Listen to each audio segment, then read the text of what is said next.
হযরত আনাস ইবনে মালেক হতে বর্ণিত তিনি বলেন, রাসূল বলেছেন,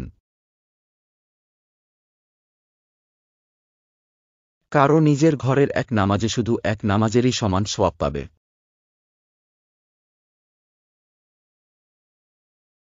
তার মহল্লার মসজিদের এক নামাজ 25 নামাজের সমান।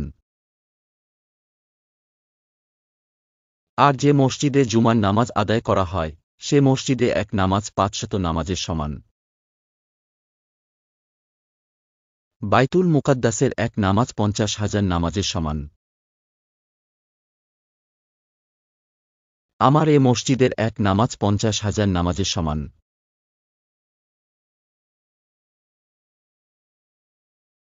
মসজিদুল হারামের এক নামাজ 1,00,000 নামাজের সমান।